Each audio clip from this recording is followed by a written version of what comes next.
American big fish.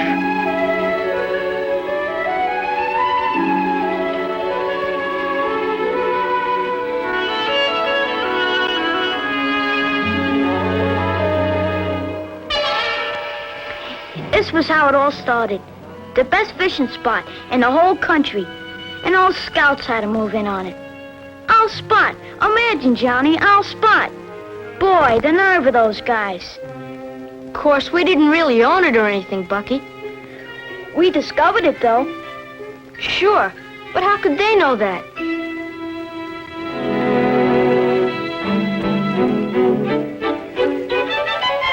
Anyway, they probably never would have even noticed us if you hadn't tried to show off.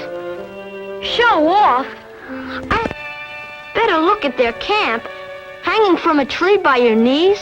Well, everything would have been okay if it hadn't been for that darn old limb.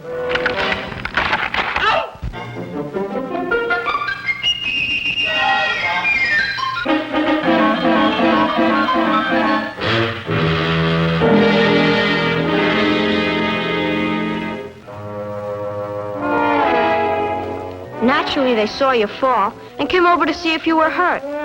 Even there, you had to show off. Show off? I was hurt. I was in agony. Uh-huh. But when they opened up that first aid kit, you sure made a quick recovery.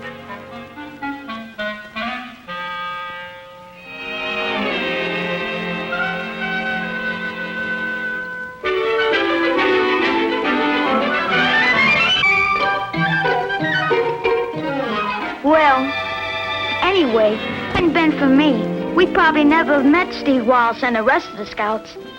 Yeah. Remember how Steve asked us to come over and see their camp? I sure do. Boy, what a setup they had.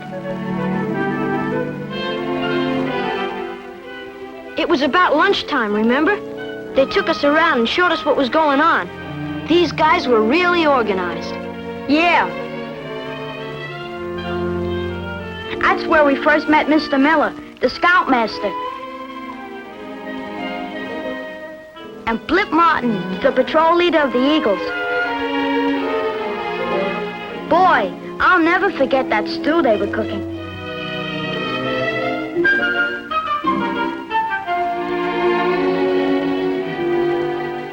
Man, that's what you call food.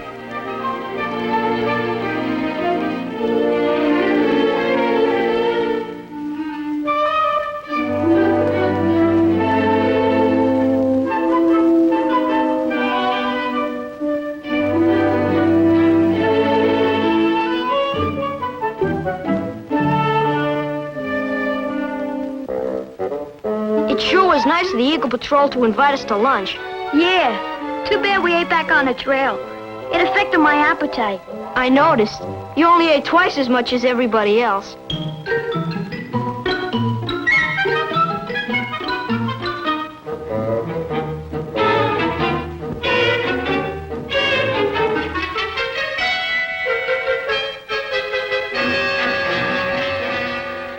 You know, I liked that Eagle outfit from the first. Not only because they fed us, you understand. I understand. No, I mean they all seemed to be a bunch of real nice guys. They were a pretty hot outfit, too. Remember what we did after lunch? Yeah, that contest they had to see who could light a match with an axe. Yeah, pretty cool. Bullseye! And remember that monkey bridge they let us cross? I see why they call it a monkey bridge. So do I.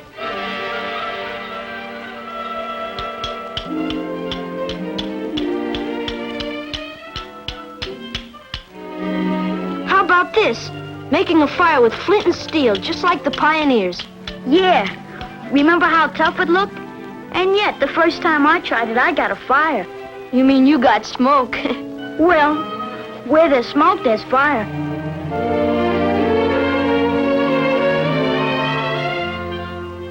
Funny how quick that afternoon passed. Almost before we knew it, it was time to start for home. Remember how we wished we could spend the night there with the troop? Yeah, it seemed like we've known this gang for years. I hated to leave. Then good old Blip saved our life and invited us over to their next troop meeting. Uh-huh. I thought he'd never ask.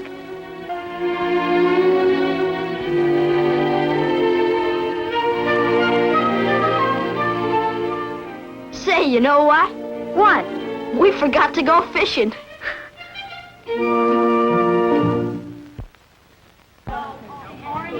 Where's Charlie? Here. Oh, come on. Where's Charlie? Hey, weak. Yay! Where's Charlie? So here we are at our first troop meeting. Remember it, Bucky? I'll say. Remember how strange and kind of scared we felt? All those guys we didn't know and everything. Yeah. But then Blip came to our rescue and made us feel right at home. Right.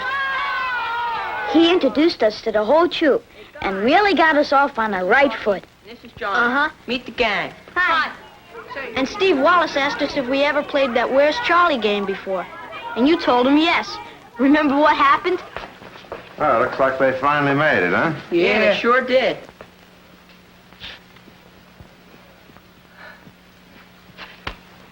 Where's Charlie? Here.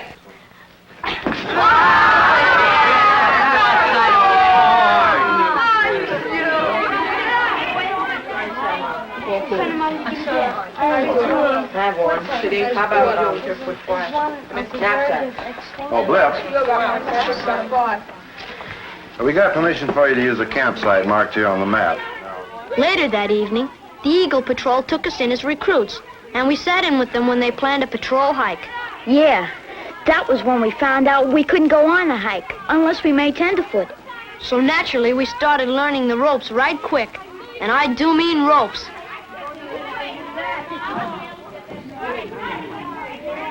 One of the first things we learned is that knots are fun. The idea was to learn how, then practice it in a game. We watched the older scouts demonstrate it, then tried it ourselves.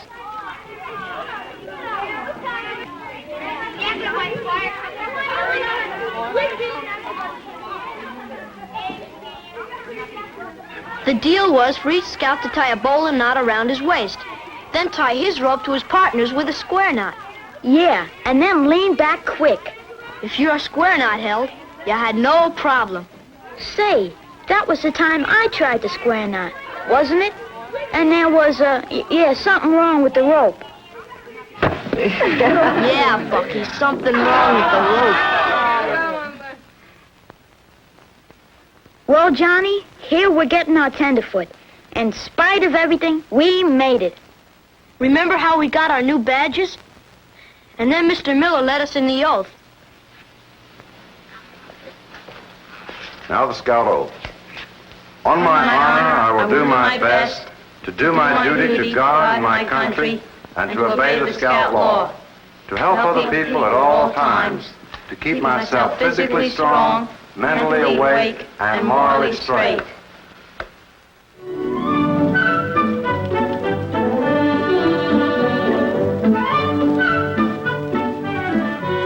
Well, this is it.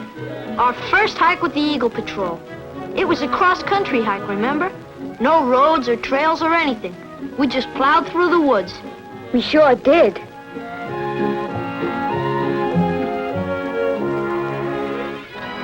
Lucky we had a map and a compass. We had to learn to use them in a hurry.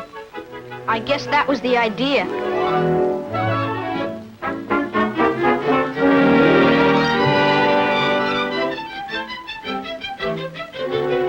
It takes a good man to use a compass right. Now take me here, for instance. First, I take a bearing on a tree or something and start toward it. See how I plow straight ahead without taking my eyes off that tree? Not everybody can do that, you know.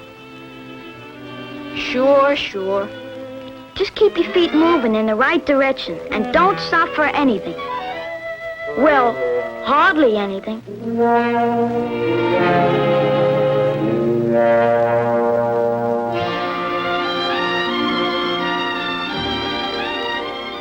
We got to our camping spot just in time for lunch. There was only one catch. If there was going to be any lunch, we had to cook it. That meant knowing what we were doing. Yeah, it's a good thing I was there to take charge.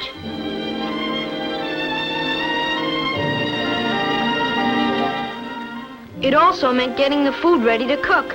No pots and pans out here, of course. We cooked with aluminum foil. You wrap your raw food carefully in the foil and seal it up tight.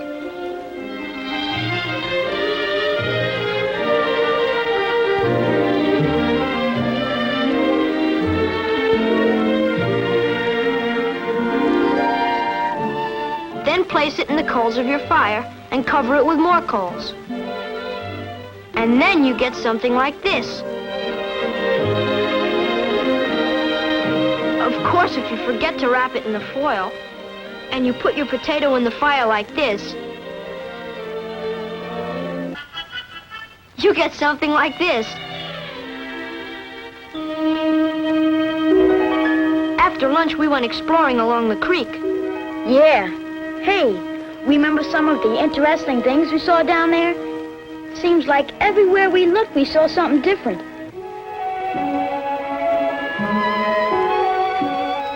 Funny, how come we never noticed all these things on our fishing trips?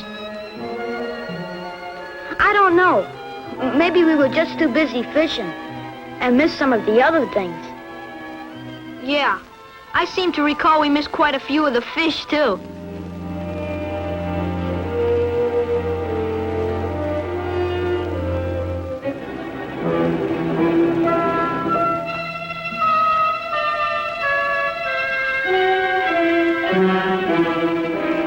Later that afternoon, we learned how to stalk. One fellow would take off through the woods, and his buddy would try to sneak up on him. The idea was to keep him in sight without being seen yourself.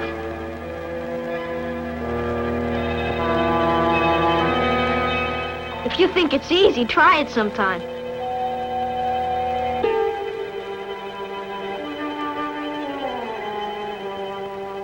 When the rabbit gets tired, he stops and waits for the fox to catch up with him. If the fox can sneak up behind him without being seen, he's got it made. Of course, not many foxes make it.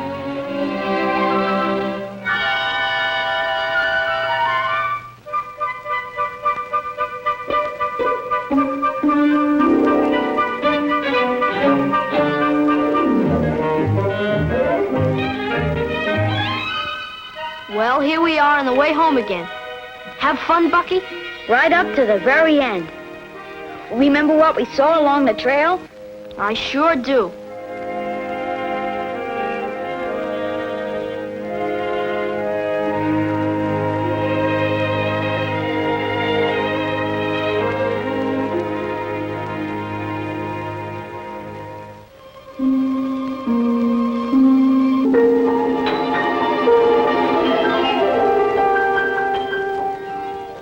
You know, the more you get into scouting, the more you find out how big it is. Take hobbies, for instance. Whatever you like to do, there's a Scout merit badge for it. Everything from camping to chemistry.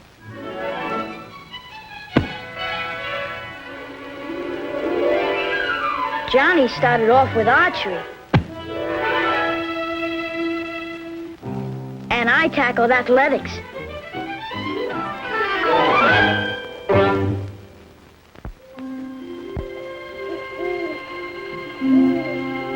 Hey, what's this? Another merit badge? It's our first overnight hike. Oh, it was so quiet, I didn't recognize it. We must have been real tired. Man, I'll say we were tired. Remember all the things we did that day? Let's see. We hiked in that morning, and we put the tents up.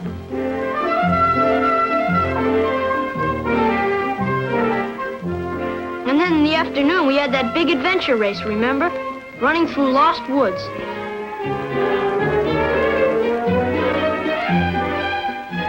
And sending a message from Bobcat Hill over to the island.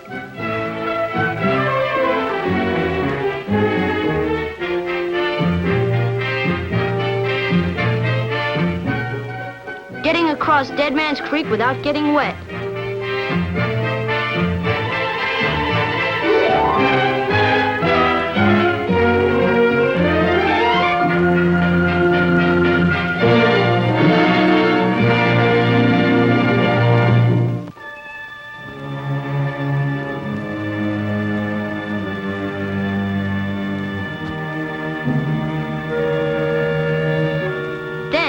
When When we got down to the old hermit shack, remember what we found? Brother, I'll say I remember.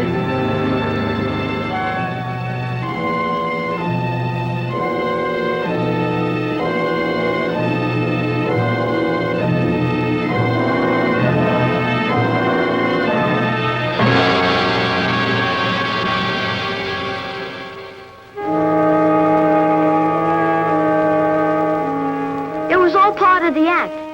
Only for a couple of minutes there, I thought it was the real thing. That was the idea, to see how we'd act in an emergency. Well, as I recall, we did okay. But man, he sure looked awful. Don't be afraid, Bucky. It's all done with red paint.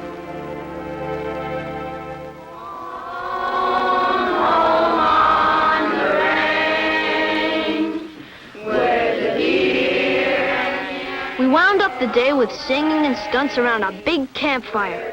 Even roasted a few marshmallows. And finally taps blew, and we went to sleep. And the skies are not cloudy all day. And then we heard something we hadn't heard all day. What was that? Silence.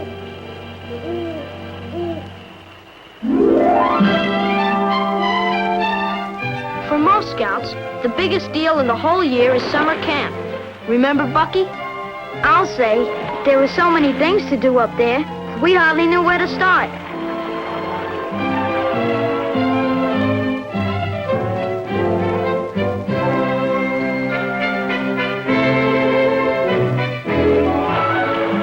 Most of us started somewhere on the waterfront. It was one of the most popular places in camp. There was instruction for those who couldn't swim, and plenty of swimming for those who could.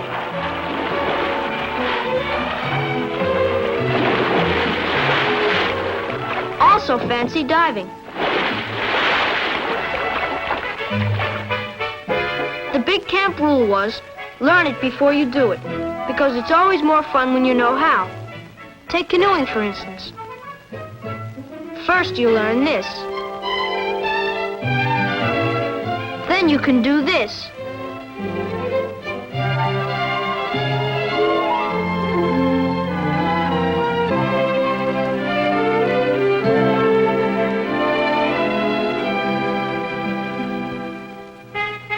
If you like to make things, the handicraft lodge is for you. Leatherwork, metalwork, wood carving, beadwork, you name it.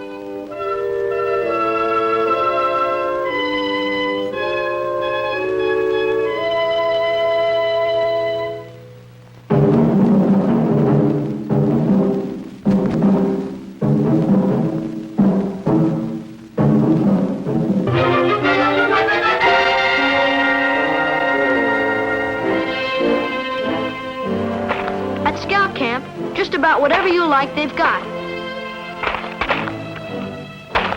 Like to snap a few at a target? Well, we just happen to have a sharp rifle range complete with expert instructor.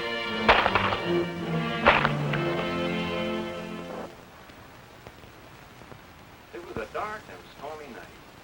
A band of There was a rumor there were Indians in camp. We didn't believe it, though, until one night at the campfire.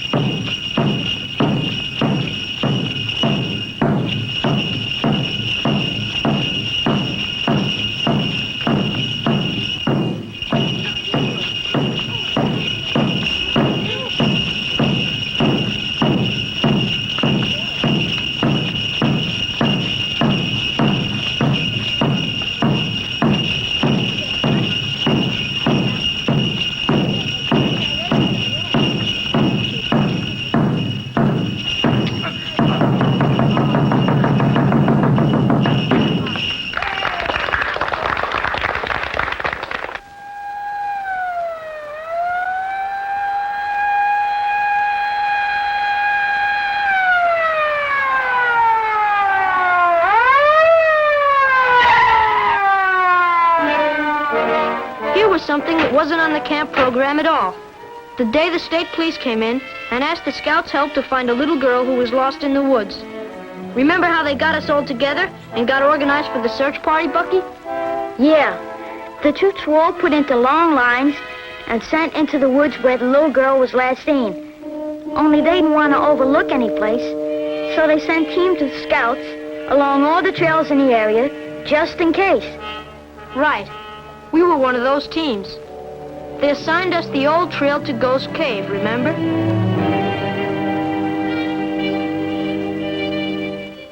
The trail hadn't been used for years, and it was all we could do to follow it. We had a compass and a map, though, so we weren't afraid of getting lost ourselves. Not much afraid, anyway.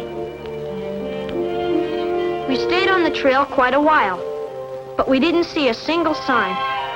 It was beginning to get late, too, and we were ready to turn back.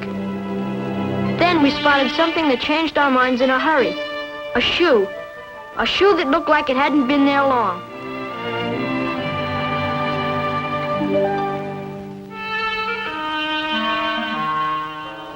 It looked like the girl crossed here, all right, but which way was she going? If we could only find footprints.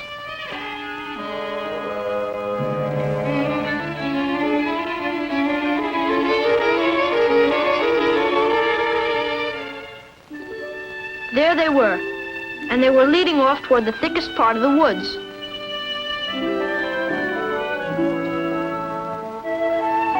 This meant knowing exactly where we were going. So we checked our position on the map, and we took a careful compass reading and pushed off.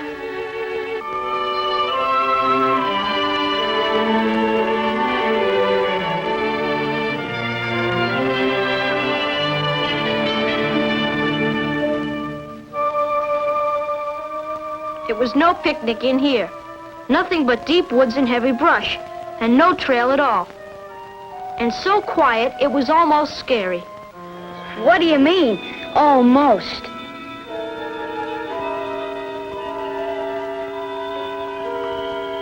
But we had to find that little girl, no matter what. It was right about here that lots of things started to add up and made an awful lot of sense. All those hikes we took, the compass and map work, the tracking and stalking, the first aid we might need, and all the rest. If we could find that little girl, all these things would really pay off.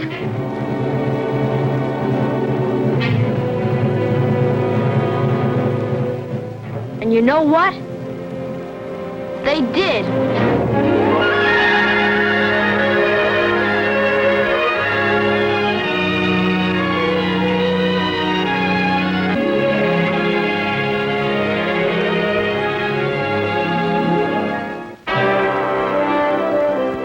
Well, that's about it, isn't it, Bucky? Almost. Except, I'd like to say we're sure glad we joined up with a great outfit like the Scouts. Gee, Johnny, I wonder if there's many guys like we were. You know, who want to join the Scouts, only nobody ever asked them. Well, there's no trick to joining. All you have to do is... Well, if there's a troop in your neighborhood, just drop in and let them know you're interested. Or find a friend who's a Scout to take you to their meeting. Or maybe your dad. Sure. And if you don't know any Scouts or troops... Just pick up your phone book and look under Boy Scouts. The white pages, not the yellow pages. And give them a call. They'll be glad to help. Right. So long, everybody.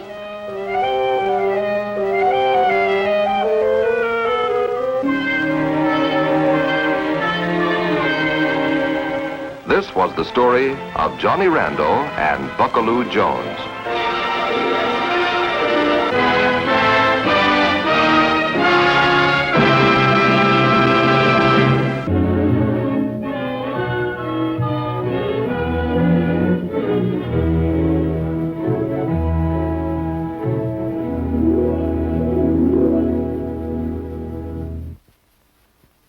Getting late. We better get back.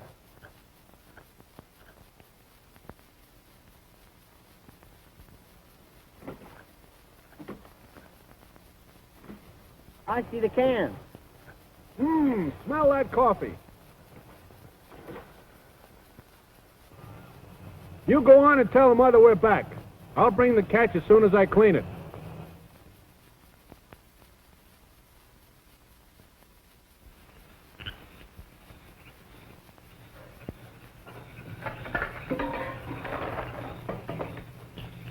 Hi, dear. Oh, hi. Jack said you did all right. Well, they ought to make enough for supper. How did you and Betty do? Oh, we came in early so that we could get some packing done and get an early start in the morning. Don't remind me going home. Can't we squeeze in one more day? Oh, I'm afraid not, son. I have to be back to work on Monday. Mm-hmm. And you and Betty have to get ready to go back to school. School already. Gee, seems like the summer just started.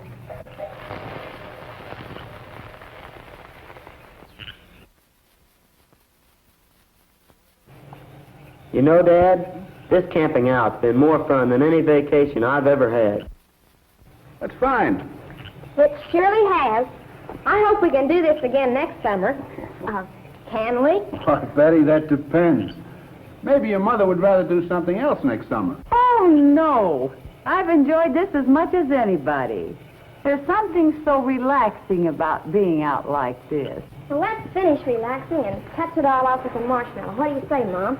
You hold these and I'll see if I can get the fire going. Boy, just look at those stars. You almost feel as if you could touch them. Do you suppose we ever will? Will what? Oh, reach the planets, the moon, space travel. No doubt about it. Oh, maybe it'd be a long time before we reach the planets. They're pretty far away. But a space station first, and from there, on out to the moon. That's on the way, and maybe quicker than we think. Why, Dad, you're the last person on Earth I'd expect to believe that. Well, Why, Betty, your father's not entirely lacking in imagination. That's what I mean. Imagination, science fiction stuff. Dad's always been one for the facts. Well, I know one thing. If they do build a space station in my lifetime, or send a ship to the moon, I'm going to be ready to go. I'm going to have my name on the waiting list. are you? Gonna go? Sure. No. I mean, are you going to be ready? I don't see why not. It's going to take someone with a spirit of adventure. I still say, are you going to be ready? I don't know what you're getting at. The facts, as Betty says. The fact is, adventure will be just one little part of it. Right now, you and Betty will have to get ready for the other things it'll take. Like what? Like what you know, what you understand. What courses are you taking next year? Oh, my schedule's already made out. In the 9th grade, you have to take mathematics and English and history. No science? Well, I had my choice of taking general science this year or next, but I put it off a year. Then you put your trip off a year. How come? What's the matter with you, Betty? I was just trying to imagine the look on Mr. Bristow's face if he thought somebody had enrolled in general science just to get ready to go to the moon. We are getting a little off the beam, aren't we? But only because we were talking about the moon. I could give you some down-to-earth reasons why I'd study science if I were the age of you two. Uh-oh, here it comes. The facts. Go on, Dad. You were saying? Well, my father pretty much grew up with the automobile. And I did the same thing with the airplane. And you two kids, well, I guess you're a part of the atomic age. Yeah, or the television age. That's what I'm getting at. If you want to be an important part of your own age, you have to be able to keep up with it. Or, if you can, keep ahead of it. There's no doubt what we need trained scientists. Well, I've had my year of general science, and I see no reason why I should take another course next year when I'm a senior. I don't want to be a scientist. She just wants to hook some guy. All right, so I want to get married and have a family. Is there anything wrong with that? Nothing, except your idea that you'll never need science to keep house. Sure. And who has the big share in keeping us healthy? Your mother. Planning nutritious meals for us? Taking care of you when you were babies? Suppose you don't find the right man right away. Many worthwhile careers for women. Physical therapy, nursing, medical and dental laboratory technicians. You have to have some knowledge of science in order to get one of those jobs. Here's something else. When you and Jack were little and wanted to know what made it rain, what made the telephone work, Whom did you ask? Not Dad. He was at work. What I didn't learn about science in school, I had to dig out of the encyclopedia later to satisfy you. So you see, women need to know as much about science as some men do. There you said something, Mom. But what about me? I'm no Edison or Einstein. Maybe not. Maybe you won't be another Edison, but how do you know you won't? Edison may not have been a scientist when he was your age either. But the sciences, chemistry, biology, and physics all give you a chance to discover while you're still in school where your interests are. Maybe so, but won't there still be some jobs where you can get by without science? What if I turned out to be a big league pitcher or a concert violinist? That'll be the day. Whatever you work at, son, you're still a citizen with the power to vote. Living in a scientific age, we need citizens who know enough about science to make intelligent decisions about what they do. We've used science to prolong life, to increase security and happiness. But it can also be used for destruction. Are we going to use it constructively to promote peace and give the world freedom from want? It'll be up to you, and you too. Yeah, I see what you mean. It gives a fellow a lot to think about.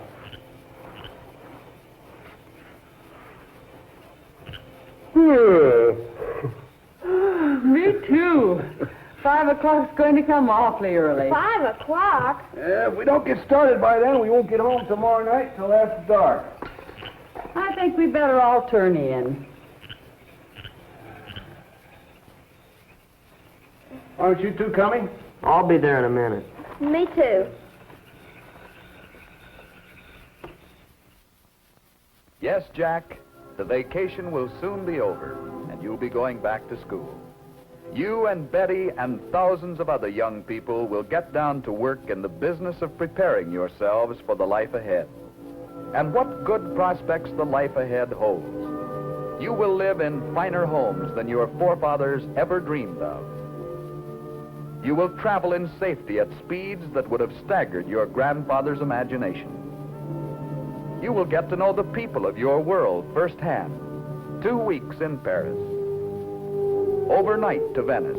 These may be commonplace to you. As the science of agriculture advances, the world will be better fed and clothed and housed. You too will reap great harvests.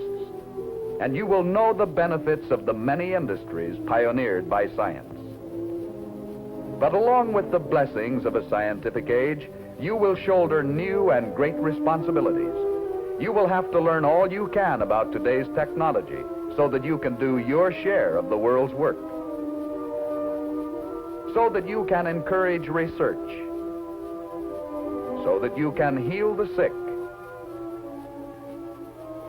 So that you can build the bridges and buildings and highways of tomorrow. So that you can teach, inspire, and encourage those who come after you. The fields of agriculture, of electrical and chemical engineering, astronomy, pharmacy, radiology, nursing, dietetics, all these and more require a basic knowledge of science. Some of you may be statesmen who must understand the impact and implications of science on society. You may well decide whether mankind is bettered or destroyed by the products of science. You will be ministers and social workers and psychiatrists who, through your comprehension of the adjustments men must make in a scientific age, can help us to grow spiritually and socially as we grow materially. But apart from future benefits, you will find the various fields of science are absorbing studies right here and right now while you're in school. Science is fun. It helps you to learn, to know, and to appreciate. When you study science, you may go on field trips. You discover the marvelous interrelationships between all living things. You learn to read the history of the earth as it is written in rocks and fossils. You find out what makes things tick, everything from a molecule to a living organism. In the study of science is found the most useful and satisfying knowledge of man. Knowledge of his physical world, its past, its present, and its future. And in your moments of relaxation, now and in the years to come, you will find the study of science leading you into fascinating pursuits: photography, collecting. Why study science? Study science because you and Betty and the Nancys and Bills and Joes and Janes all over the country will find in the study of science a richer, more rewarding life.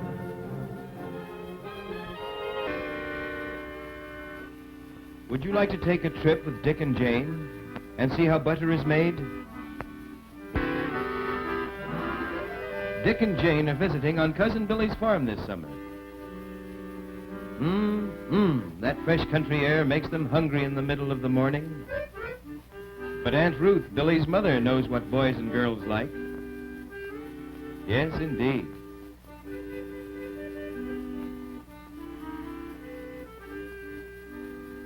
Or does she? What's the matter, Dick? Don't you like your milk? It looks just like mine. Something in it? Let me have a look. Oh, that's just butter fat.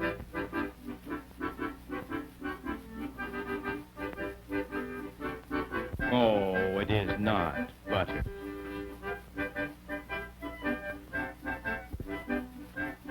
Dick isn't sure he's hearing right.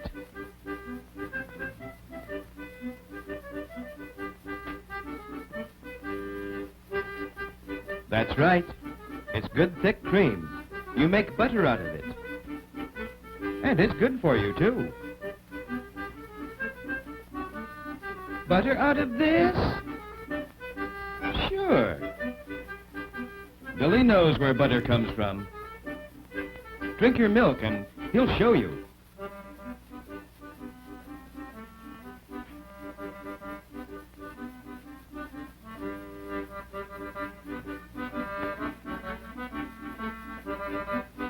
Dick is doubtful about the butter. I don't know. But there's no doubt about the cookies. Aunt Ruth is in the cool milk house where all the milk and cream is kept, getting ready to make butter this morning. Billy brings his cousins in to see how we make butter. Aunt Ruth is willing. Get some jars, and you can help make butter. 1 jar, 2 jars, 3 jars. Now look, the first thing is to be sure the cream is the right temperature. That means not too hot, not too cold. This is a thermometer. When the pointer is on the 50 mark, the temperature is right for making butter. And now we go to work.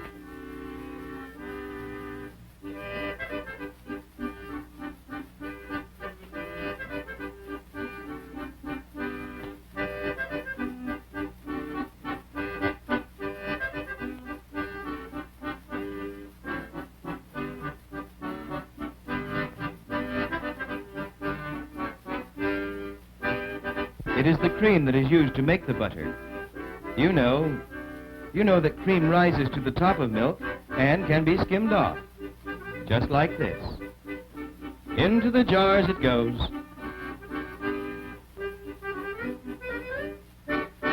All ready.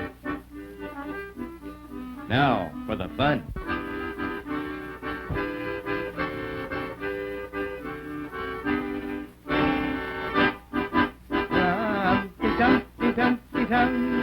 Hi-ho, the cherry-ho, the farmer in the dell. The farmer takes a wife, the farmer takes a wife. Hi-ho, the cherry-ho, the farmer takes a wife. That's it. Just look at Billy. Ah, yes. And look at Dickie. Shake that milk. That's uh-oh. Are we getting tired already? No, not yet, Buttermakers. It will take a little more shaking. See? Now shake it. That's it. Aunt Ruth, come quick. See those yellow lumps in Jane's jar? Yes, indeed. That is butter. See that? Gold, rich butter.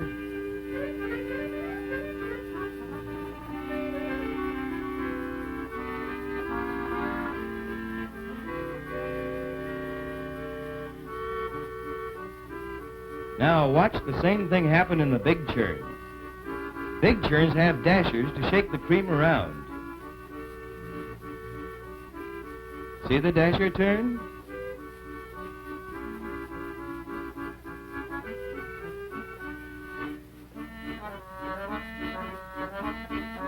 Aunt Ruth churns the butter round and round and round.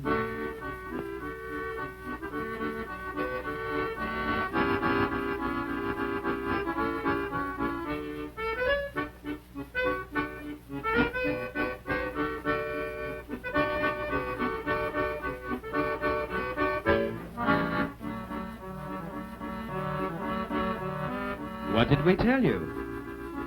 There is the butter stuck on the dasher.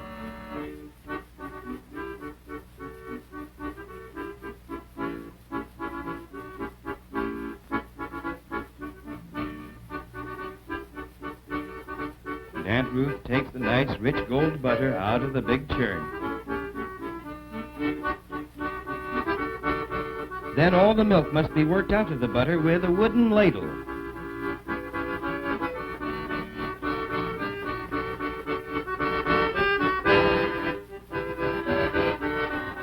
And now the butter is washed with clear, cold water, working it with the ladle so no tiny bit of milk is left to make the butter spoil.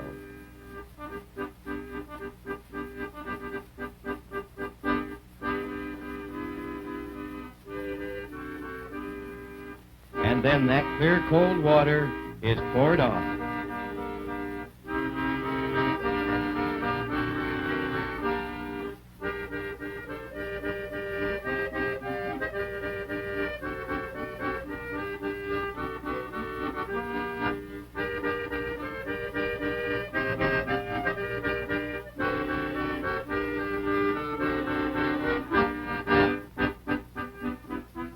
Is that milk left in the jar? Yes, that is called buttermilk. Some people like to drink it. So Dick tries it.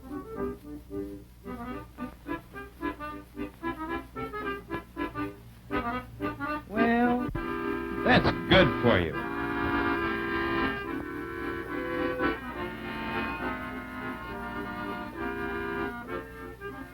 And now what next?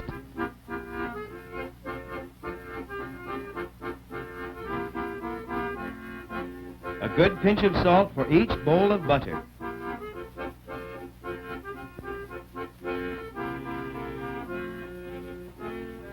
Yes, a pinch of salt for each bowl of butter, except one. Why no salt in that one? Well, Aunt Ruth is going to tell them. There are some people with certain sicknesses who cannot eat salt. So a little butter is sent to market with no salt, and is called sweet butter. And then Dickie begins to understand.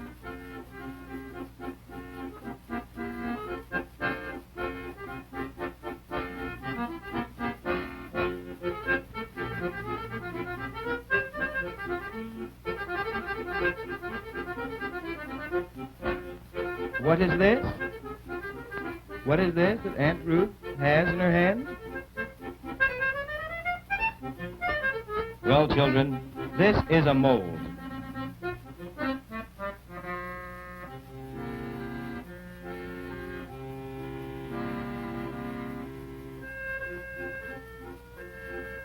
Now Aunt Ruth takes all of the butter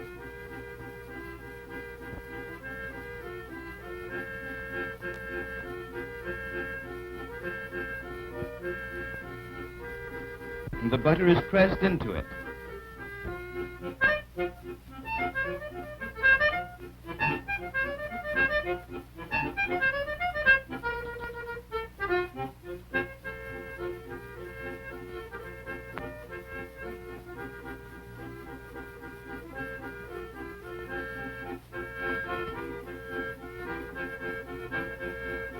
And it comes out set in a square, ready for market at last.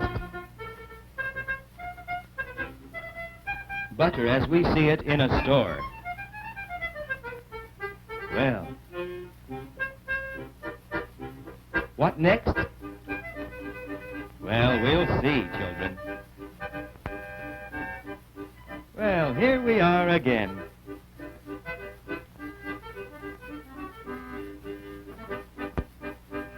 Look at that nice gold butter on that bread. Whoops! We eat it, of course.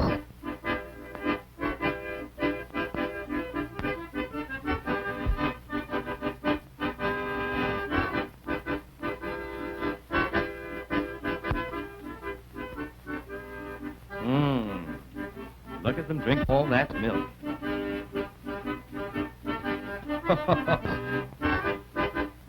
The real butter, you bet.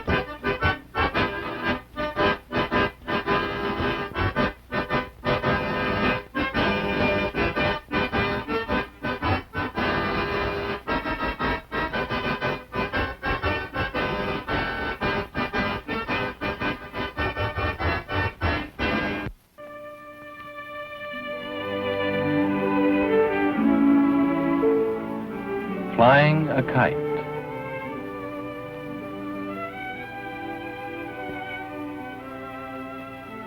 The day an old billy goat almost spoiled the fun.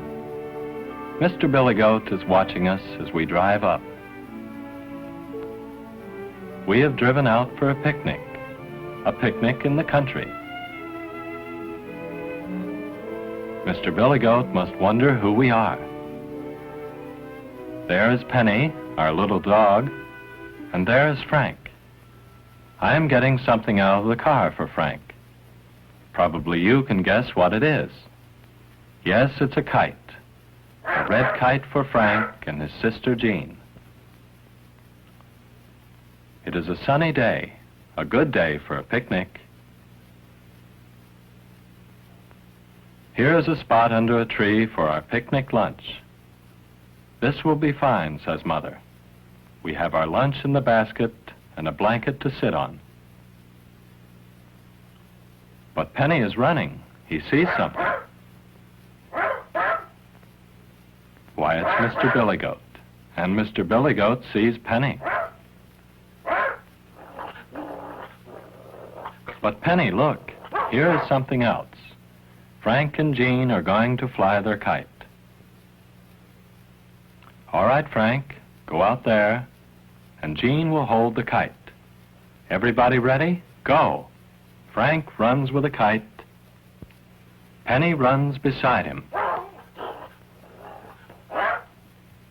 Oh, my, Frank has fallen. Now, Penny, you shouldn't get in the way, says Frank. So Frank and Jean will have to try once again. Are you ready? Asks Jean. All ready, answers Frank. And away we go, and up goes the kite. It's flying, Frank, says Jean. But something is the matter. Uh-oh, the string is tangled. And look, the kite is falling. It's falling, Frank, it's falling. Right into a tree. Oh my, the kite has fallen into a tree. Maybe Penny can reach it. Try to reach the kite, Penny. But it's too high, so Jean and Frank call me to help them. Will the kite be too high for me to reach? No, there we are. And it's as good as new.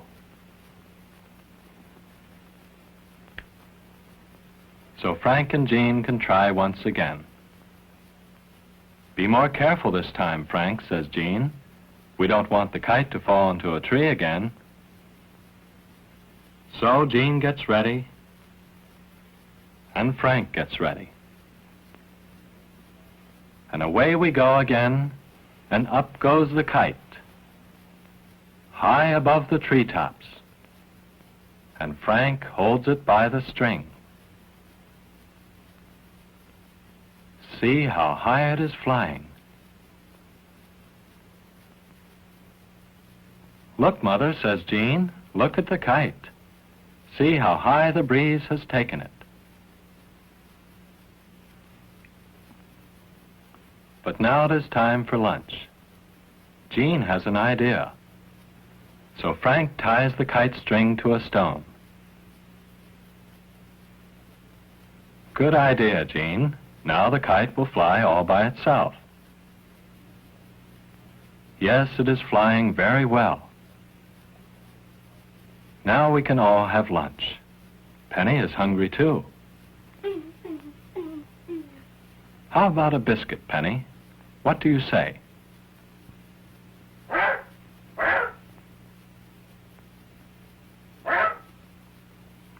What a fine picnic for Penny and for everyone. But look, the kite is almost above the old billy goat.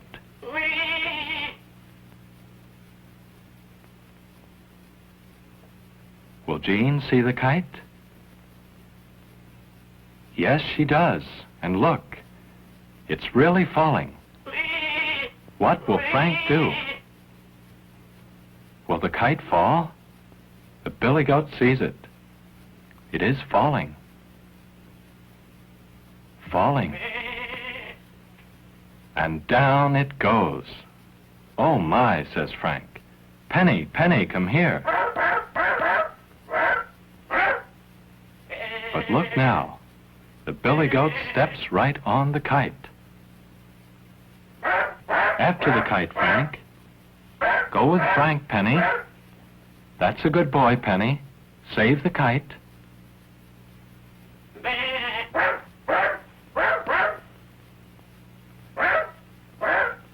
Good work. The kite is saved, thanks to brave little Penny.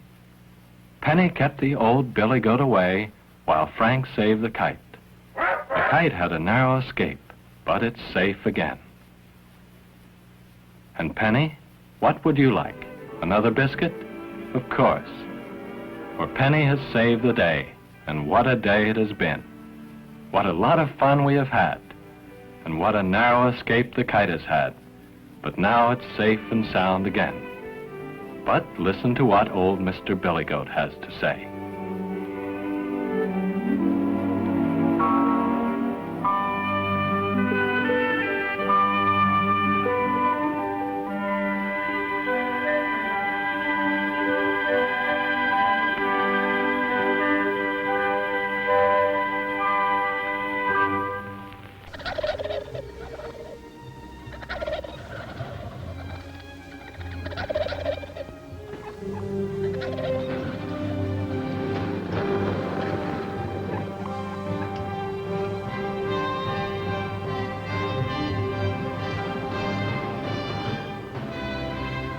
The wary wild turkey, a Native American. It was Benjamin Franklin's choice as the national bird of the United States.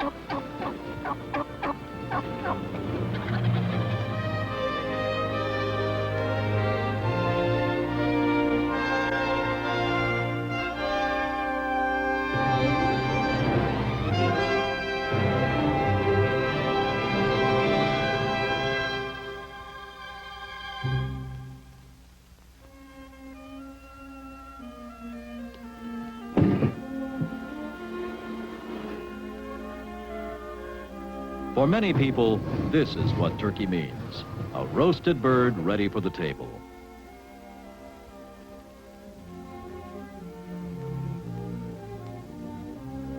For many, it also symbolizes Thanksgiving Day.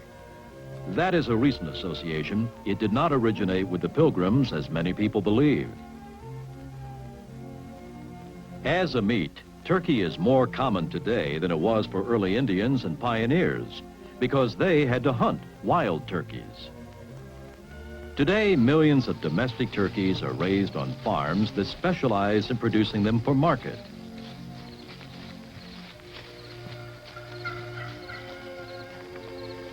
The Aztec Indians were the first to tame wild turkeys.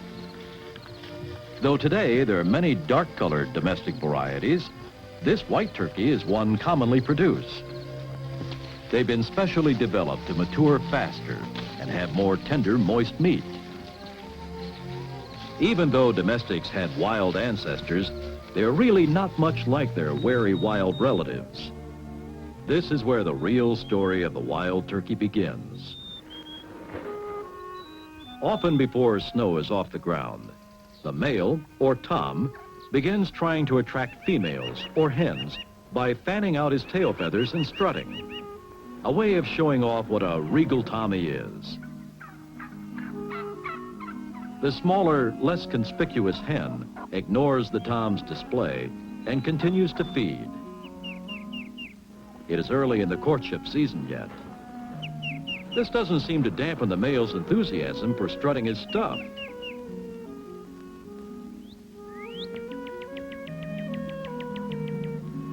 A cardinal watches from above.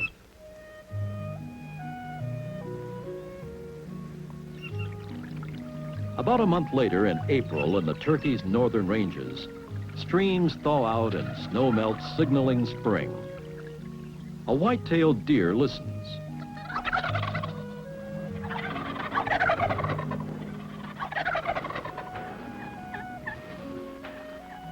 Now the courtship gets more intense. They're moving further into the woods as more snow melts away, returning to favorite strutting areas they've used in the past. Gobbles are heard everywhere. The sound gives the toms another name, gobblers. During courtship, they live on stored fat and won't feed much the next few weeks. Their sounds and displays are all for one purpose, attracting the hens. Even the gobbler's head changes colors, an array of red, white, and blue.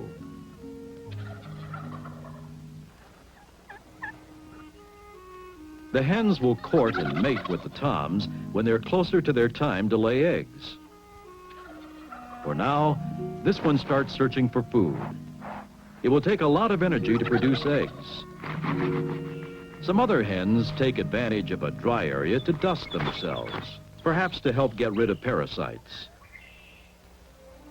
Turkeys, like most birds, spend much time grooming their feathers to keep them fit, a behavior called preening. Their feathers must be cleaned, straightened, and oiled regularly. Healthy feathers keep the birds warm and dry and are vital to their survival. Toms have a beard made of long, narrow feathers.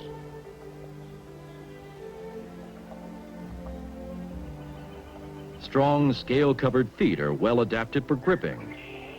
Males have spurs on their legs that are used in fighting.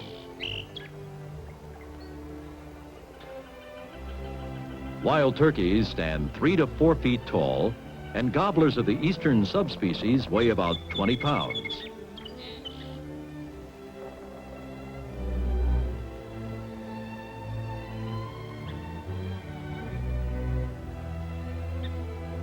Males have fewer feathers on their heads than females.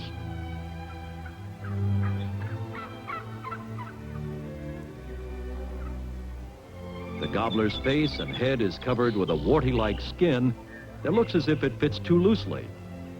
A fleshy projection called a snood hangs from its forehead over its beak. It is truly a unique face. Turkeys spend the night roosting on a high tree branch, safe from ground predators. They are good flyers, but do not fly long distances. Flocks often have several favorite roosting trees in their range, but if there aren't many suitable trees, they continue to use the same one.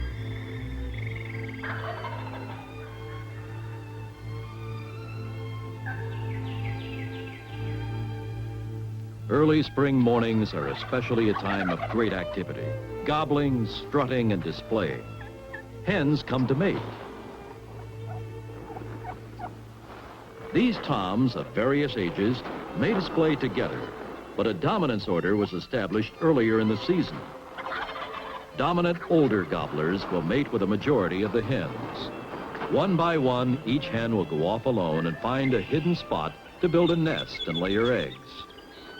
Toms will continue to display into the spring to attract any unmated hens.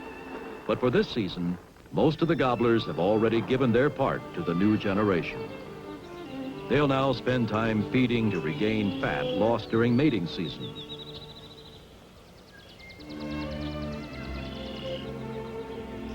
As spring progresses, aspen trees flower. It's time for turkey gobbler hunting season. This boy and his dad have been out and gotten a big tom. With increased numbers of turkeys, hunting is permitted. It's enjoyed by many people. Biologists at check stations record each bird taken so they know more about the turkey population. This boy had to learn about turkeys and their habits to be lucky enough to get this tom. It was a challenge, and he obviously enjoyed the sport. They know that habitat and good management are necessary for wildlife to survive. Now it's home with their prize and a fine turkey dinner. Meanwhile, in a well-camouflaged area, the hen has found a suitable nest site. Her dark colors blend well in the shadows and vegetation as she leaves, revealing a nest. A turkey nest may have 8 to 15 eggs. This one has 13. The nest is a shallow depression in the ground lined with leaves. The eggs are slightly larger than chicken eggs. Looking somewhat nervous and on the lookout for predators, the hen hurries off to get some food for herself. She will return shortly so the eggs won't get chilled. Nearby, a ruffed grouse is on his favorite drumming log.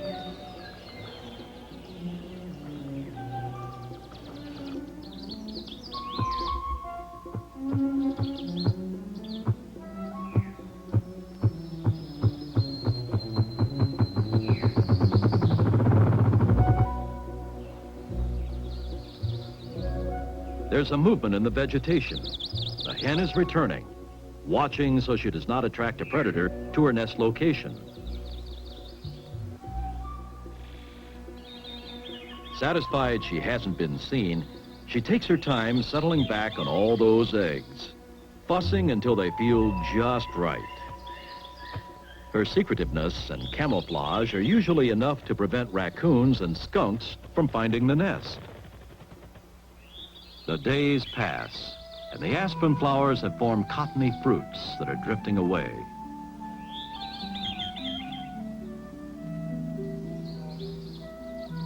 Part of the incubation job includes turning the eggs regularly so the turkey chicks develop properly in the shells. It may also allow oxygen to move throughout the egg more evenly.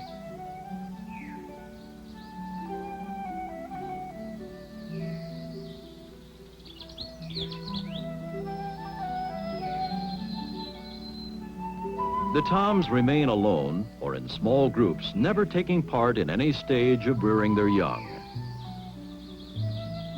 The white-tailed deer still has last year's fawn with her.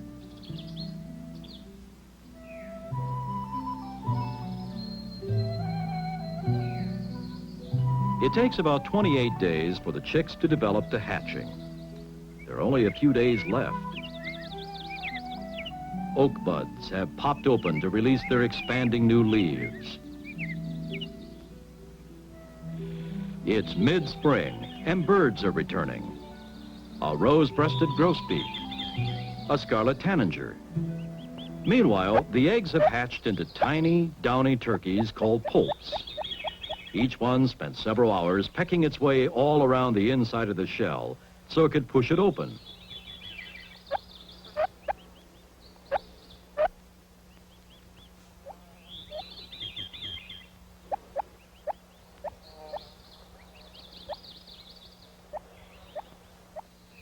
She looks around for predators. Within a period of about 24 hours, All the poults have hatched, dried off, and are ready to leave. The hen leads the way. Since several hours before hatching, the poults have been peeping to the hen and listening to her. They already know her calls. It is like a jungle for the tiny poults to struggle through.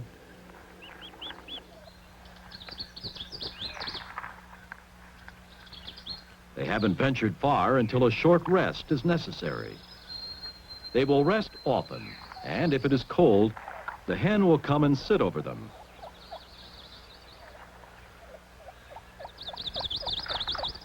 Though they may travel less than a mile from the nest, they will not return to it.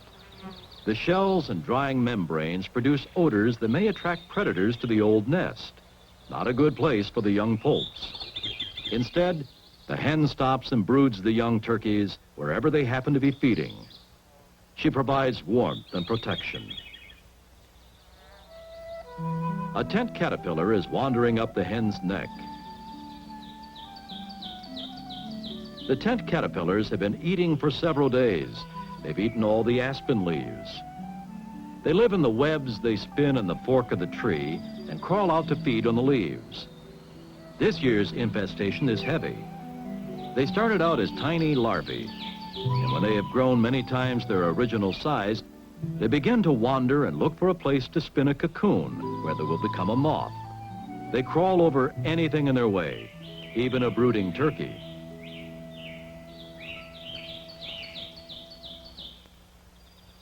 Time to move on. The chicks are rested and ready to go.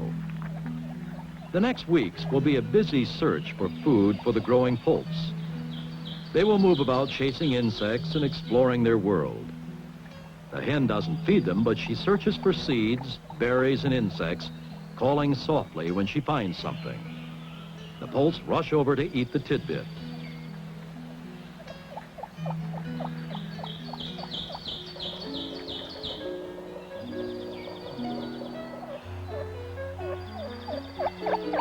In a nearby tree, another mother is feeding her family. The young robins are more helpless than turkey poults. And the doe has 2 fawns this year.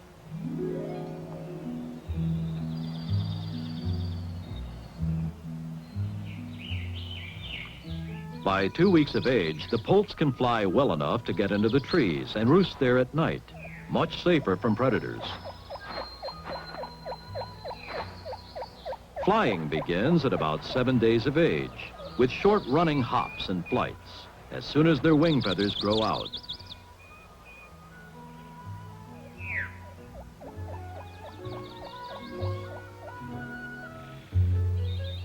A family of turkeys may often be seen along country back roads during the dewy summer mornings. After feeding in the tall, wet grasses, they stop in the sun to dry out wet feathers and get warm. The hen is ever alert for danger. From the road, they will also eat small stones to be used in their gizzard for grinding food during digestion. By late summer, the poults are half the size of their parent and look much like the hen. Not all 13 survived. They feed intently, eating seeds for energy and insects for extra protein. The female poults will remain with the hen, but the young males will form gobbler groups for winter. Winter in the northern habitats brings snow and cold. The turkeys are well adapted to survive extremely cold temperatures if they have enough food. Feathers insulate well against the bitter cold.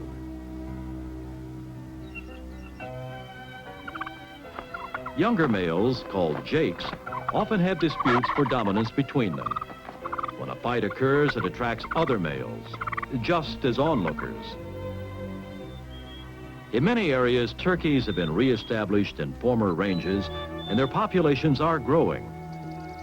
In one of these places, biologists are using corn to lure the wary turkeys into a special area. Then they set up nets to trap the birds so they can move them to other ranges where turkeys have disappeared. Turkey populations fell radically during the first half of the century, due to overhunting and loss of habitat. By trapping and relocating live birds, biologists have reintroduced birds into most all of their former ranges, plus some new areas. The trap is set. The turkeys are coming, but they're cautious, and sometimes they spot the net. Not this time.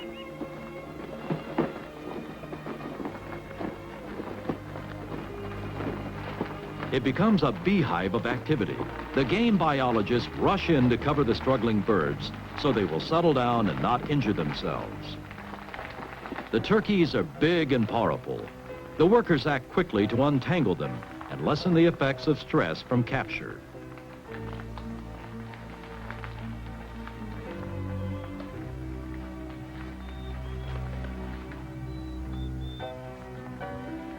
They put the turkeys into boxes to keep them quiet. This conserves the bird's energy for release at the new location.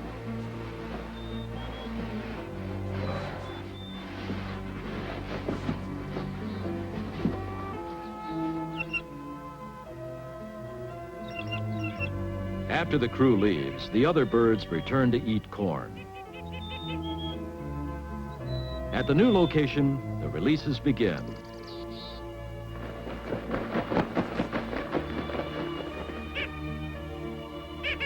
The turkeys demonstrate their good flying ability as they head for the woods. This site has been carefully studied by the biologists. It was chosen for good cover and an adequate food supply. In a few days, the turkeys will have walked around their new home to find food, cover, and roosting trees. If given a chance and a home, wildlife can survive. Remember, there's more to the turkey story than that bird on the Thanksgiving table. Next time someone calls you a turkey, take it as a compliment. These large, wary, secretive Native Americans are successful survivors.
Today we're going to see a story about one family and how they lived together.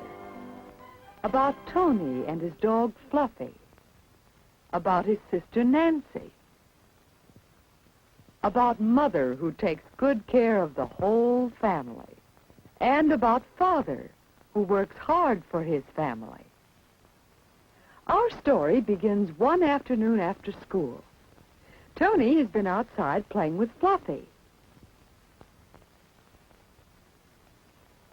Now he can hardly wait to get off his boots to tell his mother something. Mother, Mother, he cries, look what the mailman brought, movies of us. Oh, yes, Tony, the pictures Father took. Mother, could we see them tonight? Oh, I'm afraid not, Tony. Dinner will be late tonight, Mother said, because Nancy can't help me. She's taking her music lessons. And after dinner and the dishes, it'll be time for bed. Well, it's too bad not to see the pictures tonight. These are Tony's hooks. Father made this place for wraps so the children can help keep the house neat. It's Tony's job to keep Fluffy's things put away, too.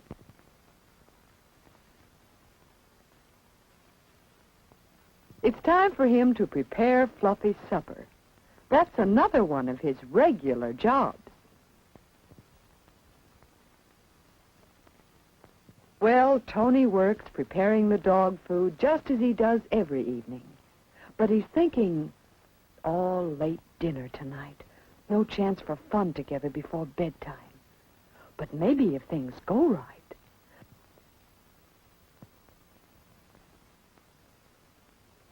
Here, Fluffy, Tony calls. Good old Fluffy, want your supper? Stand up for it. But suddenly Tony stops playing. Look at the dirt from Fluffy's muddy paws. And Tony's mother. She, too, is unhappy about those muddy paws because see what Fluffy has done to the clean kitchen floor. My, such a dirty floor. By the time Mother cleans that up, dinner will be even later. Now there'll be no time to see the movies together. Mother is sorry. Oh, that's too bad. What could Tony do? What would you do? Mother, Tony says, if I wipe the floor and help you get dinner the way Nancy does, do you think dinner'd be early enough to see the movies together? Oh, maybe.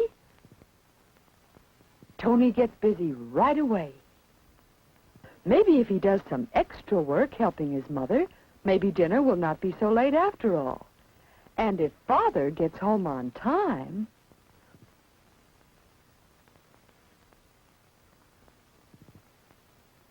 Then Tony looks at Fluffy's paws and he thinks, wish you wore boots, Fluffy. But I'll wipe your paws anyway so you won't track up the kitchen anymore and make dinner late.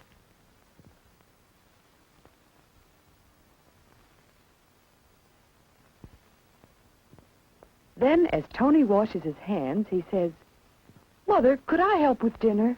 I could shell the rest of the peas. Mother thanks Tony for helping with the floor and brings over the bag of peas. So Tony and his mother are busy getting dinner. Working together is fun, and you get more done. Have you ever done this?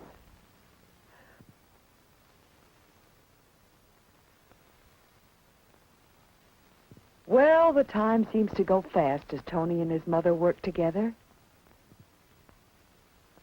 Now, let's look in the dining room to see... Well, here's Nancy, home from her music lesson, and she's setting the table. This is one of her regular jobs. She likes arranging a pretty table for the whole family to enjoy during dinner. Then, before long, the table's all set, ready for dinner. And out in the kitchen, the dinner's all ready to set on the table. And Mother says, we'll be ready to eat as soon as Father comes home. My, I hope he's not late, don't you? And here's Father now, coming home from his daily work. Hello, Nancy, how are you tonight, Father says. Then he calls out, hello, everybody in the kitchen. And oh, is Tony happy. Father's home, dinner's ready. There's time, isn't there, Mother? There's time. Yes, Tony, says Mother. There's time. Hi, look what came, the movies we took, Tony shouts. And Father says, that's fine. Pictures of shoveling snow and what else? Shall we see them after dinner? How soon do we eat? Right now, says Mother, as soon as you're ready.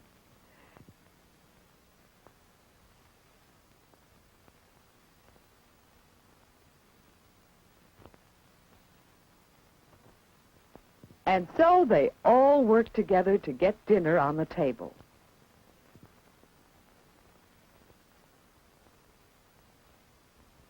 But even though they're thinking about their fun together after dinner, they're not going to hurry through the meal itself. They make sure that everything is on the table in just the right place. They take time to pray together, giving thanks for their meal. Dinner time is happy time for this family. They talk about the good things that happen each day, sharing their fun with each other.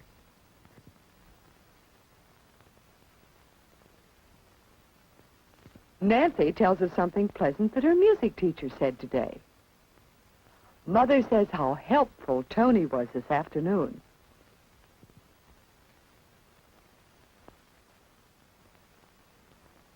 Tony tells of a new trick that Fluffy learned. Father tells of helping a man whose hat blew off and went sailing down the windy street. Well, now dinner is finished and Mother and Nancy are working together washing and drying the dishes. Here comes Father with the last things from the table.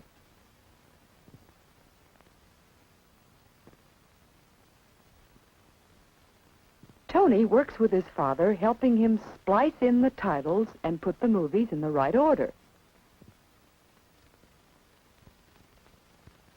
Well, it's about time to set up the screen. I'll do it, says Tony. Hope Mother and Nancy will be finished soon. Tony hurries with excitement.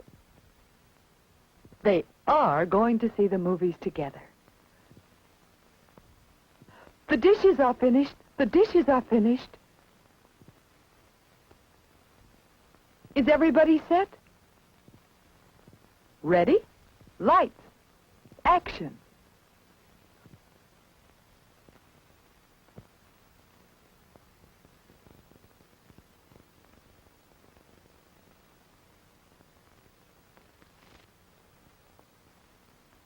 Oh, that's a picture of the first snow of the year about a month ago.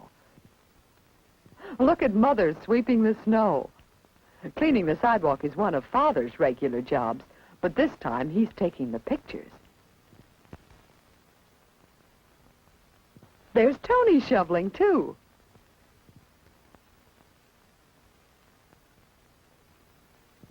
And Nancy helped by chipping the ice off. Yes, work goes fast when the whole family works together. And tonight, it's exciting seeing the pictures. Tony's family does have fun together.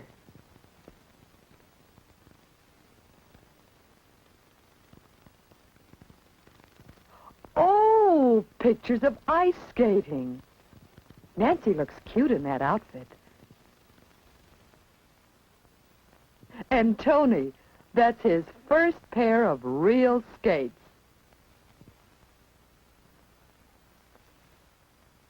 But he does well when Nancy helps him. Don't they skate smoothly together? There's Mother. Isn't it fun to see her on ice skates? She's enjoying it, isn't she? Their neighbor took this movie of the whole family skating down the pond together. My, that was fun, wasn't it? Doing things together is fun.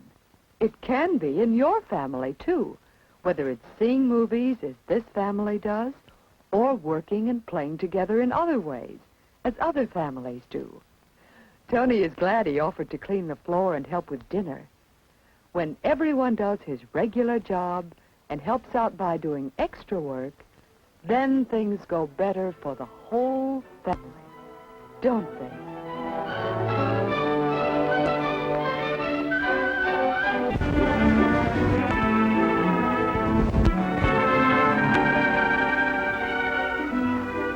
Consideration of design is necessary in the creating of any kind of artwork. The fundamentals of design are easy to recognize and learn.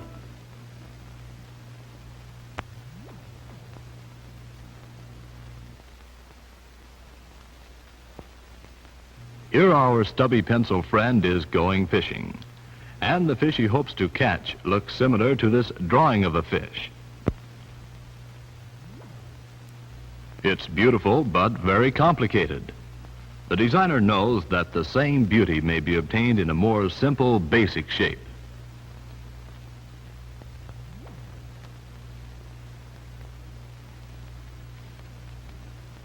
In using basic shapes, the artist must apply his ability to select good relationships.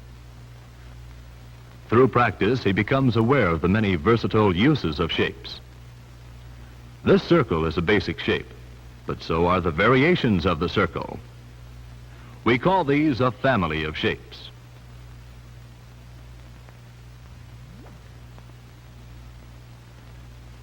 Stubby pencil will make fish out of these simple shapes with the addition of a few well-placed lines.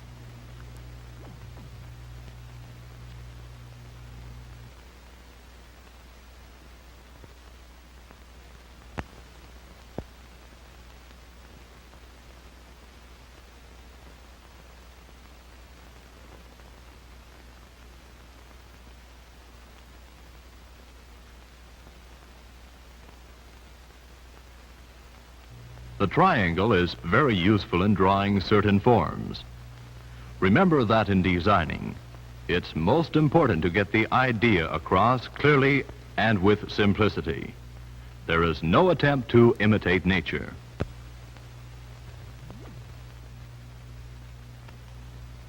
Elongated triangles can very easily look like trees.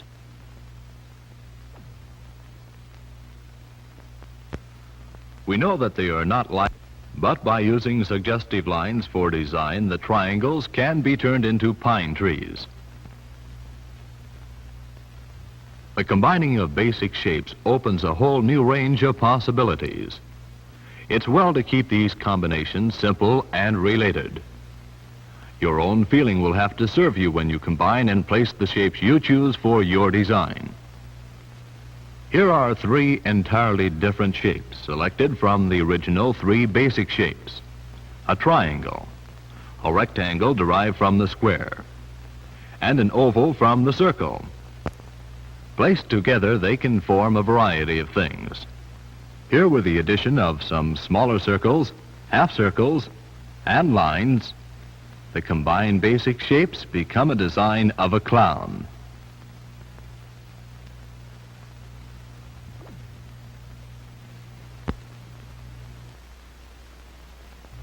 A more closely related group of shapes may be combined with great success and unity.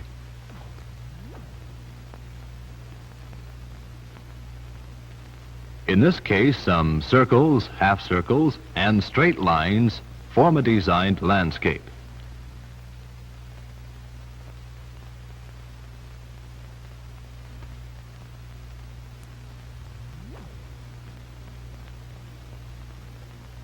It isn't necessary for designs to always represent a specific object. A composition of shapes may be interesting and beautiful just in itself. Imagination and design applied to non-objective painting can give us a fresh and vigorous work of art. Repeating shapes establishes a rhythmic pattern.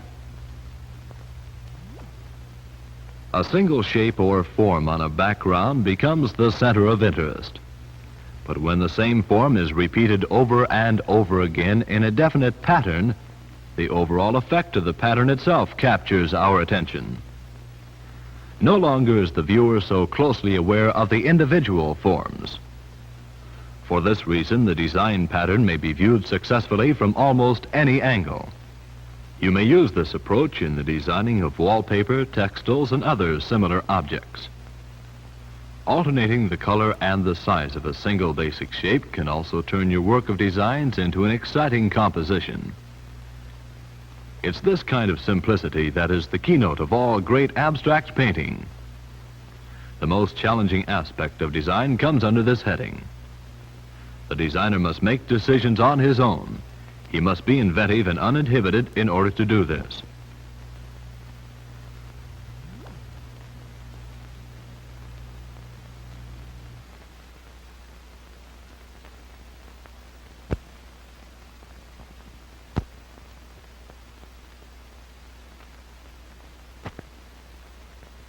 Here is a careful and studied drawing of an eye.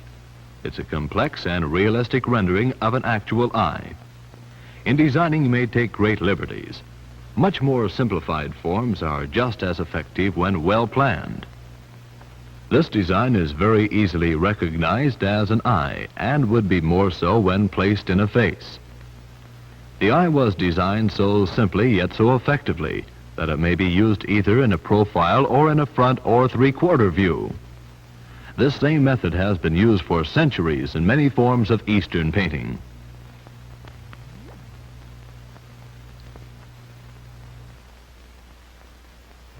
Complicated forms like heads or hands may again be simplified by the designer, reducing them to basic essentials, attempting always to keep the work clear and strong. Often a kind of contour drawing is used, and depending upon the ability of the designer, his invention may be very unique and interesting. Notice in these pictures how the hair arrangement becomes an importantly emphasized factor in the eventual drawing.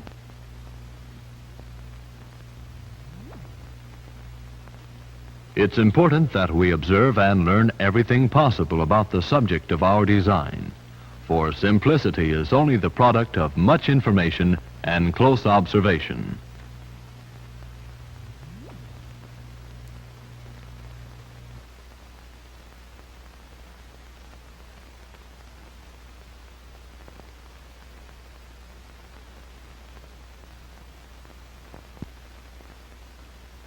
For instance, the skeleton of a horse can be the basis for designing a horse. And the resulting simplified design of the horse will depend only upon what we know of the animal. We know factually that the contour line of a live horse is complicated and highly active. We may want a long, smooth, continual line for our design.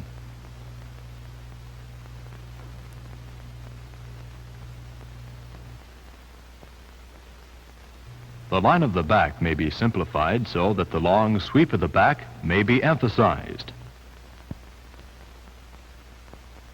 This line is pure and beautiful. All other features are greatly reduced to show the basic shape off to advantage. In this instance, we chose to underplay the head. The legs become just two lines and a small circle. All other parts support rather than compete with the large central shape of the torso of the horse. Your own design would perhaps be vastly different.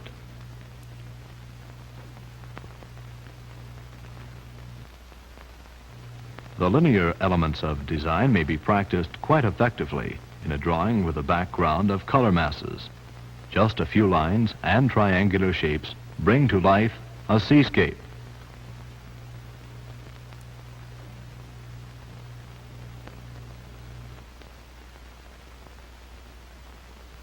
Here we have a simple line drawing, enriched by a patterned background.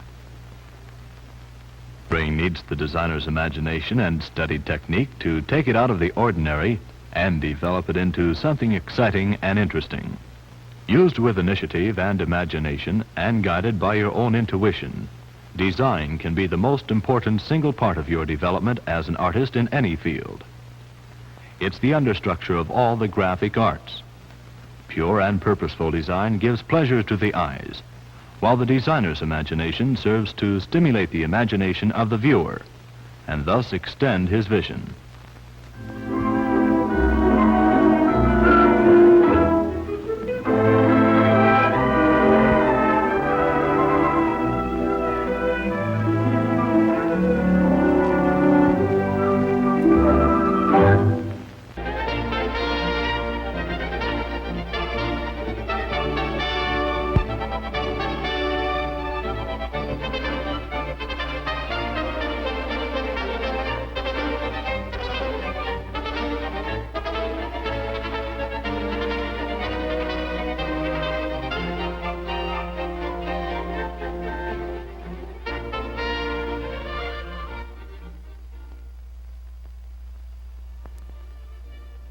Modern educational psychology began with a study of learning as a process. But from the very moment of its birth, it began to pass more and more to a study of the learner himself as a person. This is the study of a person, of Tommy, age 13. But it's also the study of a learner and of the infinite possibilities for learning which occur in his daily life.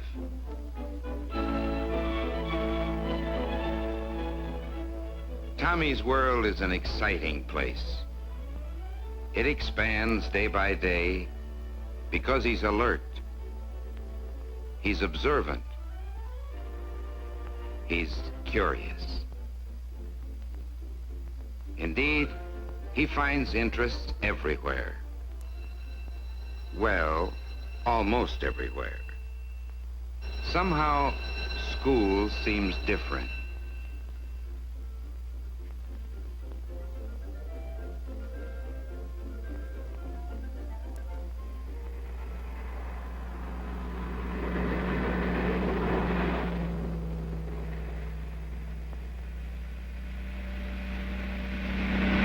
Of course, He could take more of an interest in coming to school if school meant being a safety patrolman and wearing a white belt and a badge.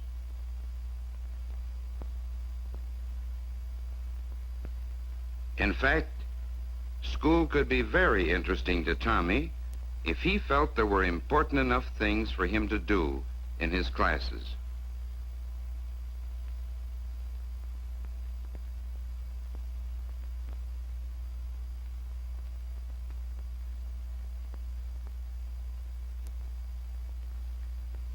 Unfortunately, most of his classes are plain boring to him, and the monotonous routine of the school day is seldom varied. That is, as long as the teacher stays in the room.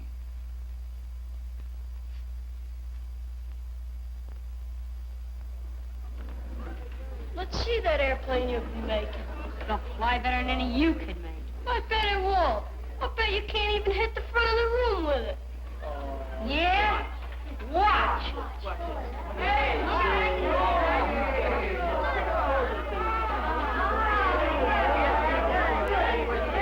Watch mine.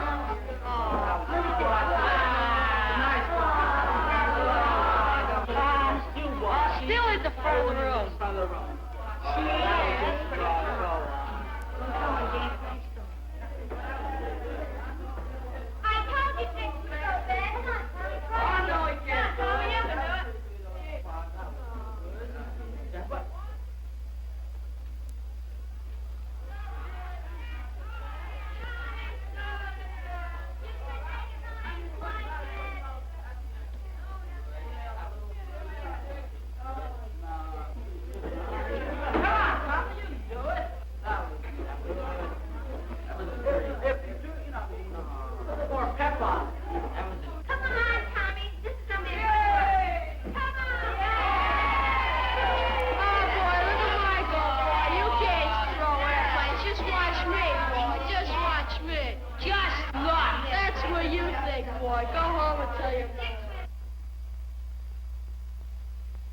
Tommy, does this belong to you? Yes, Mr. Dexter. It belongs in the wastebasket, not on the floor.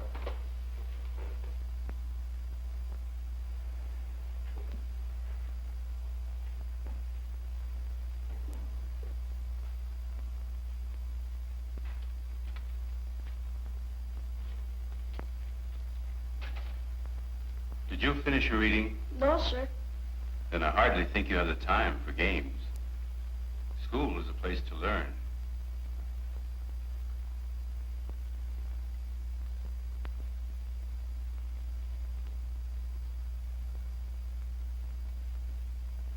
Yes, school is a place to learn. And certainly, Tommy did learn something just a few minutes ago. He learned that a correctly weighted airplane flies better than one which isn't properly balanced. Of course, this classroom may not be the place to learn that sort of thing, and Tommy should have known better. But it does mean that Tommy can reason, that he can learn, when learning helps to achieve a goal, to satisfy a need. Let's remember, Tommy is a person. Like most persons, he feels the need for recognition. Personal worth is an important goal to him. But he began his school day not with a feeling of worth, but with a feeling of inferiority. And so, Tommy learned. He learned to improve his ability to fly a plane in order to achieve his goal. And he learned quickly. Good learning situations can occur anywhere, in the home, on the play yard, and in the classroom. But for some reason, only a few good learning situations seem to occur in this classroom. And why not? There may be goals in this class, but they don't mean much to Tommy. They fail to satisfy his needs. No wonder he doesn't like school. No wonder he measures progress by the clock. Just waiting to get out of class and do something really interesting. For there are really interesting things for him to do, especially when a fellow can take an active part in them.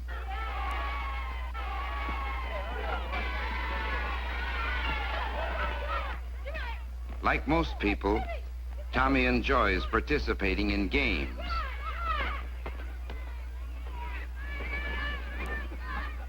He likes the excitement of a fast, vigorous, athletic event. He enjoys the zest of competition and the satisfaction when his team scores.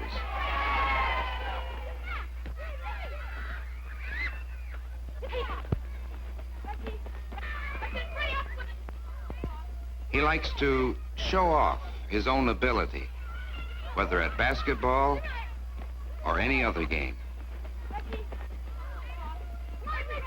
And he especially enjoys the group spirit of team play and the feeling of being an important member of his team.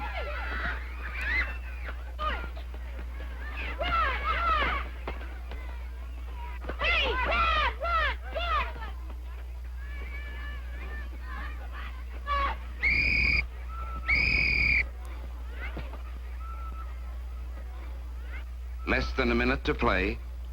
Tommy's team is still 1 point ahead, and this advantage mustn't be lost. This is no time for personal likes or dislikes to interfere with the fellow's judgment. Here, Tommy! Here, Tommy! Throw it here, Tommy! Tommy, throw it here! Throw the ball to Dick. Let Dick again be the big shot? Not a chance. But Tommy didn't count on an interception and a goal for the other team. How come, Tommy? You let a personal grudge interfere with the game? The coach is right. There is no place on a team for a poor sport.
Well, so long. See you tomorrow. Yeah, see you, George.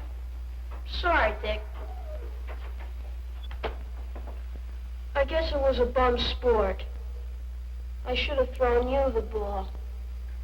Well, you probably would have won the game if you had. It was my fault, but it won't happen again. That's okay, Tommy. You can't win every game.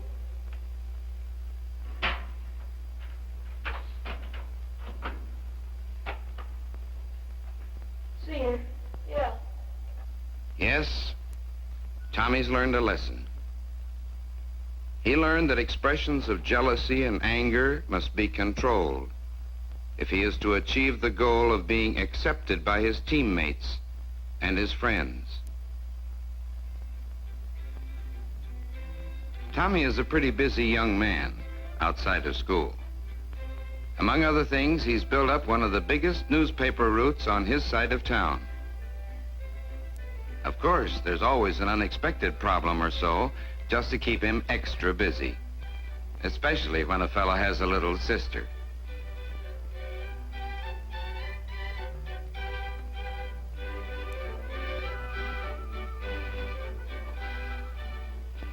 It won't break again, honey.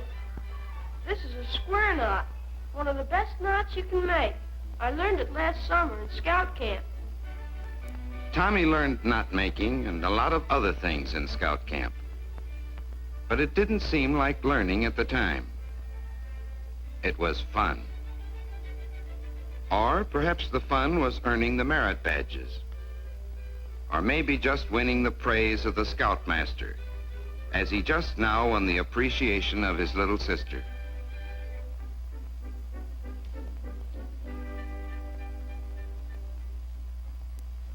Tommy learns a lot of things just for fun. Of course, delivering newspapers isn't exactly fun. It's hard work. It's a daily responsibility. But he does enjoy earning money of his own.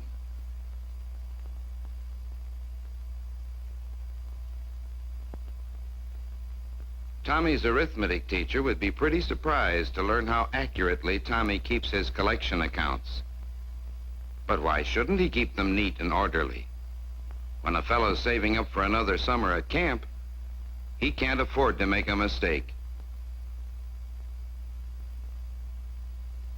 Tommy has come to realize the importance of courtesy and friendliness in his dealings with others. Getting out among people teaches him how to get along with people. He is learning to respect the private rights of his neighbors.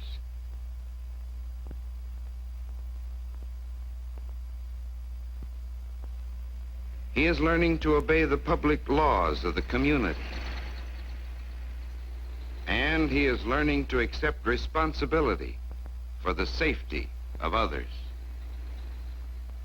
Little girl, don't cross yet. Wait for the light to change. You should never cross against the light. You'd hate to have an arm or a leg broken, wouldn't you? Well, don't do it again, will you?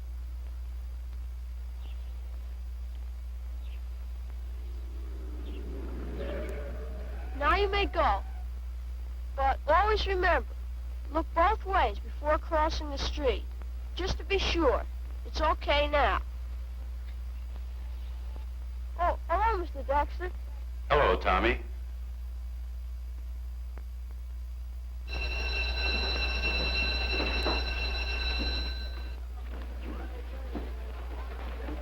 Well, Tommy. You know, Tommy, I spoke to the school principal about you. He seemed to think that you might be appointed to safety patrolman next year. Gee, Mr. Dexter, I'd love to be safety patrolman. Do you think I could? Well, your class will be eligible next semester. But don't forget, Tommy, your marks will have to be brought up. My marks will be brought up. Honestly, they will. I'll study real hard, every day. No, there's nothing wrong with this boy. There's nothing wrong with any boy or girl, nor with any person who responds as Tommy does to the restless, natural wants of living. He wants to excel in competition, and he's quick to learn from his competitor. He wants to be accepted by his fellows, and he'll learn to overcome personal grievances. He wants the admiration of his family, and he'll learn to apply existing knowledge to new situations.